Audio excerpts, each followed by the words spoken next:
हाँ तो दोस्तों, welcome to my YouTube channel. इस वीडियो में हम आपको बताएंगे कि लकड़ी की माप कैसे करेंगे।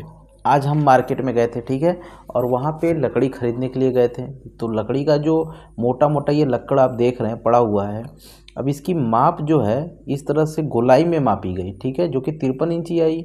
और इसको निकालने का तरीका क्या किया, गोलाई को 2 बार उसने मल्टीप्लाई किया, ठीक है, आरा मशीन वाले ने, और उसमें लंबाई फीट में मापी की, ठीक है, और डिवाइड कर दिया 2304 से। लेकिन अब ये 2304 आया कैसे कैसे कैसे किया हम बताते हैं आपको, ठीक है।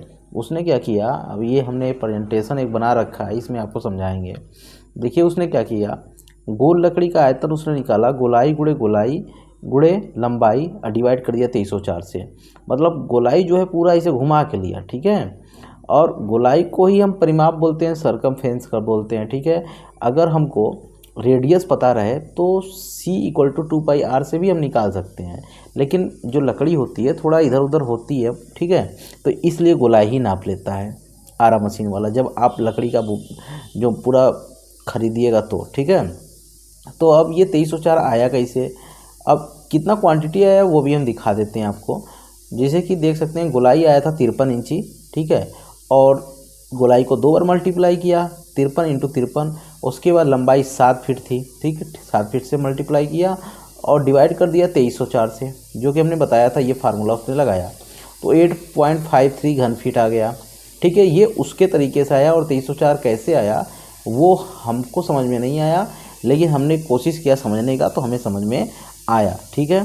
तो चलिए नेक्स्ट स्लाइड में आपको समझाते हैं।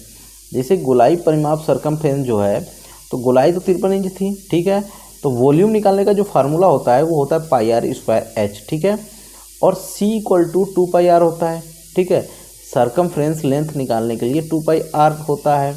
अगर हमें रेडियस पता हो, रेडियस तो हमें पता नहीं है, तो रेडियस पता करने के लिए c/2π हम कर देंगे, ठीक है, r इधर आ जाएगा और c के नीचे 2π आ जाएगा, ठीक। तो अब यहाँ पे इसी चीज़ को हमने मॉडिफाई करके लिखा है, थोड़ा सा इसको ईजी किया है। जैसे कि πr² है वॉल्यूम का फार्मूला, तो पाई को तो हमने रहने दिया। अब रेडियस स्क्वायर को हमने कैसे लिखा, रेडियस = c/2π है, तो c को 2 बार मल्टीप्लाई कर दिया, देख सकते हैं c × c, ठीक है। इसके बाद ये r का ये वाला हिस्सा तो हो गया c × c। अब ये 2 जो है, 2 देख सकते हैं नीचे में 2 × 2, ठीक है, और उसके बाद पाई क्या है, ये भी स्क्वायर होगा, जब r का स्क्वायर हुआ तो ये भी स्क्वायर होगा, तो पाई × पाई हो गया। तो एक पाई से ऊपर वाला एक पाई कट गया, ठीक है, तो क्या बचा CCH/4π, बस इतना बच गया, ठीक है। जैसे CCH/4π बचा, लेकिन ये 12 कहाँ से आया वो भी हम बताते हैं। ये 12 जो है, ये जो C है, ठीक है, ये तो इंच में था, ठीक है, ये इंच में ही था C मतलब सरकमफ्रेंस लेंथ, तो उसको फीट में बदलने के लिए 12 से डिवाइड हुआ। ये भी C जो है ये भी सरकमफ्रेंस लेंथ है, तो इसको भी डिवाइड किया 12 से, ठीक है, लेकिन H को हमने फीट में ही रहने दिया, ठीक है।